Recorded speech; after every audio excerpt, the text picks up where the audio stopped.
దీని వార్తలకు స్వాగతం. యలమంచిలి మండలం గుంపర్లో 170 మంది వరద బాధితులకు 25 కేజీల బియ్యం, కాయగూరలు, నిత్యావసర వస్తువులను రాష్ట్ర జలవనరుల శాఖ మంత్రి నిమ్మల రామానాయుడు అందజేశారు. గత ప్రభుత్వం ఇసుక, లిక్కర్ మైనింగ్ భూములలో ఎంత దోచుకోవాలో అనే ఆలోచన చేశారే తప్ప ప్రజల శ్రేయస్సు కాంక్షించలేదని మంత్రి రామానాయుడు అన్నారు.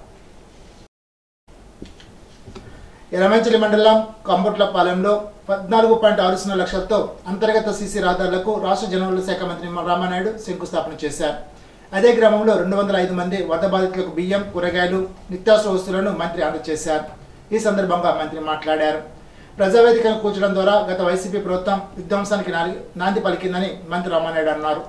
పెన్షన్ల పంపిణీపై వైసీపీ వారు విష ప్రచారం చేస్తున్నారని అన్నారు. ఇచ్చిన మాట ప్రకారం 1వ తేదీకి పింఛన్ అందజేస్తున్నారని తెలిపారు.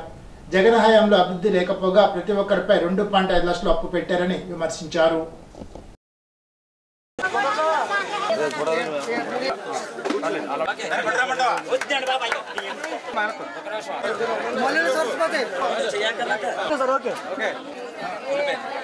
సంవత్సరాల్లో కూడా మరి నక్కల రైలు పొంగడము లేకపోతే వరదలు రావడము సహజంగా మీరు అందరూ చూస్తూ ఉన్నారు.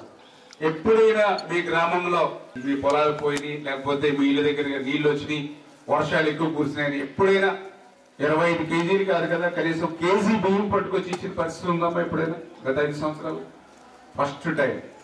ఎందుకంటే నేను మీ అందరి ఆశీర్వాదంతో నేను ఎమ్మెల్యేగా గెలిచాను. మీ రుణం తెచ్చుకునేటువంటి విధంగా నేను పనిచేయాలి. అందుకే అధికారులకు కూడా నేను ఎక్కడున్నా, అమరావతిలో ఉన్నా, హైదరాబాద్లో ఉన్నా, బెంగళూరులో ఉన్నా, లేకపోతే వైజాగ్లో ఉన్నా, ఎక్కడ నేను నా ఇరిగేషన్ శాఖ పని మీద నేను ఎక్కడ ఉన్నా నా నియోజకవర్గానికి సంబంధించిన ప్రజలు ఎక్కడ కూడా ఇబ్బంది పడకూడదు. అందుకే గతంలో ఏ ప్రజాప్రతినిధి, ఏ ప్రభుత్వం మీకు సాయం అందించకపోయినా నేను ఈరోజు మరి అధికారులతో మాట్లాడుకుని ఆ సాయాన్ని మీకు అందజేస్తున్నాను. మీకనే కాదు, కాంబట్లపాలెమనే కాదు, ఏదైతే 10,000 పంచస్తంభపాలెం, బోరుగుపల్లి, దొడ్డిపట్ల, అబ్బరాజిపాలెం, గంగడపాలెం, లక్ష్మీపాలెం, యలమంచిలంక, మరి ఏనువాన్లంక, కనక్కాయలంక, పెదలంక, బాడవ, మరి ఒడ్డిలంక, నార్నమేరక, కట్టుపాలెం, మరి ఏదైతే ఇక్కడ కాంబట్లపాలెం, చింతదీప, ఇట్లా ఏదైతే కొంచెం లోతట్టు ఏరియాలు ఏవైతే ఉన్నాయో, ఆఖరి గుంపూరులో కూడా కొన్ని నీళ్లు దెబ్బతిన్నాయంటే నీళ్ళు వచ్చినాయంటే వాడికి కూడా ఏమని చెప్పాం, మనకి మన వద్దు బర్రు, ఇట్లా అంటే ఈ రకంగా సాయం మీ అందరికీ కూడా అందజేస్తున్నాం. అదే మీకు వచ్చిన నష్టాన్ని, కష్టాన్ని నేను తీర్చలేకపోయినా కనీసం మీకు ఒక బాసటగా, అండగా, తోడుగా ఉండాలి అనేటువంటి ఆలోచన అని చెప్పి మీ అందరికీ కూడా తెలియజేసుకుంటూ, అదేవిధంగా ఈ రోజు ఏదైతే కాంబట్లపాలెంకి సంబంధించి ఒక 10 లక్షల రూపాయలు ఇంటర్నల్ సీసీ రోడ్లు కూడా ఈరోజు శాంక్షన్ చేయడం జరిగింది. ఆ ఇంటర్నల్ సీసీ రోడ్లతో పాటుగా మీకు మెయిన్ రోడ్ ఒకటి నేను బాకీ ఉన్నాను. మీ యొక్క చింతదెబ్బ నుంచి మీ యొక్క కాంబట్లపాలెంకి మంచి సిమెంట్ రోడ్, సీసీ రోడ్డు పూర్తిగా వేసేటువంటి బాధ్యత నేను తీసుకుంటా. ఇప్పుడు తూర్పుగోదావరి జిల్లా వార్తలు. గత ప్రభుత్వంపై పోలవరం ప్రాజెక్టు అవినీతి ఆరోపణలు, పోలవరం ఎడవకాల ప్రాజెక్టు కార్యాలయంలో ఫైల్స్ తగలబెట్టిన ఘటనను తీవ్రంగా పరిగణించడం జరుగుతోందని, ఇందులో బాధ్యులైన వారిపై శాఖాపరమైన చర్యలు తీసుకోవడంపై తగిన విచారణ చేపట్టవలసిందిగా జాయింట్ కలెక్టర్కు సూచించడం జరిగిందని రాష్ట్ర పర్యాటక, సాంస్కృతిక, సినిమాటోగ్రఫీ శాఖ మంత్రి కందుల దుర్గేష్ పేర్కొన్నారు. ఆదివారం పోలవరం ఎడవకాల భూసేకరణ ప్రాజెక్టు కార్యాలయాన్ని సందర్శించి ఘటన వివరాలను ప్రత్యక్షంగా తెలుసుకున్నారు. ఈ సందర్భంగా మంత్రి కందుల దుర్గేష్ మాట్లాడుతూ, రాష్ట్ర ప్రభుత్వం పారదర్శకంగా, జవాబుదారీతనం ఉండేలాగా ప్రజలకు పరిపాలన అందించాలనే సంకల్పంతో ఉందని తెలిపారు. ప్రకృతి సౌందర్యాన్ని ఆరాధించే అందరికీ వైల్డ్ లైఫ్ పై ఏర్పాటు చేసిన ఎగ్జిబిషన్ ఎంతో అనుభూతినిస్తోందని రాష్ట్ర పర్యాటక, సాంస్కృతిక, సినిమాటోగ్రఫీ శాఖ మంత్రి కందుల దుర్గేష్ పేర్కొన్నారు. ఆదివారం సిటీ గోదావరి బండ్ మల్లిగా సత్రంలో గోదావరి వైల్డ్ లైఫ్ సొసైటీ ఆధ్వర్యంలో ఏర్పాటు చేసిన ఫోటో ఎగ్జిబిషన్ ను మంత్రి దుర్గేష్ ప్రారంభించారు. ఈ సందర్భంగా మంత్రి కందుల దుర్గేష్ మాట్లాడుతూ, వైల్డ్ లైఫ్ పై ఏర్పాటు చేసిన ఛాయాచిత్ర ప్రదర్శనను ప్రారంభించడం ప్రత్యేకంగా అదృష్టంగా భావిస్తున్నారని తెలిపారు. ప్రకృతి సౌందర్యాన్ని ఆరాధించే వారందరికీ ఈ వైల్డ్ లైఫ్ పై ఏర్పాటు చేసిన ఎగ్జిబిషన్ ఎంతో అనుభూతినిస్తుందని తెలిపారు. ఫోటోగ్రఫీ అంటే ఒక ప్రత్యేక కళ అని, దాన్ని మీరు నేర్చుకుని ప్రకృతి సౌందర్యాలను ఛాయాచిత్ర రూపంలో భద్రపరుస్తారని తెలిపారు. మీరు వైల్డ్ లైఫ్ మీద తీసినటువంటి చిత్రాలు కానీ ఇవన్నీ టూరిజం పాయింట్ ఆఫ్ వ్యూలో కూడా మేము ఎంకరేజ్ చేయాల్సిన అవసరం ఉంది.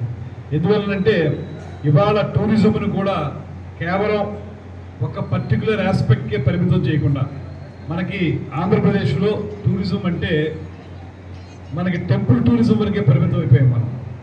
అంటే పిలిగ్రిమ్ టూరిజం అంటాం కదా, గుళ్ళకు వెళ్ళడం, గుళ్ళలో దేవుళ్ళని దర్శించుకునేటువంటి పిలిగ్రిమ్స్ ఎక్కువగా ఉన్నటువంటి టూరిజం మనకి 90% ఉంది.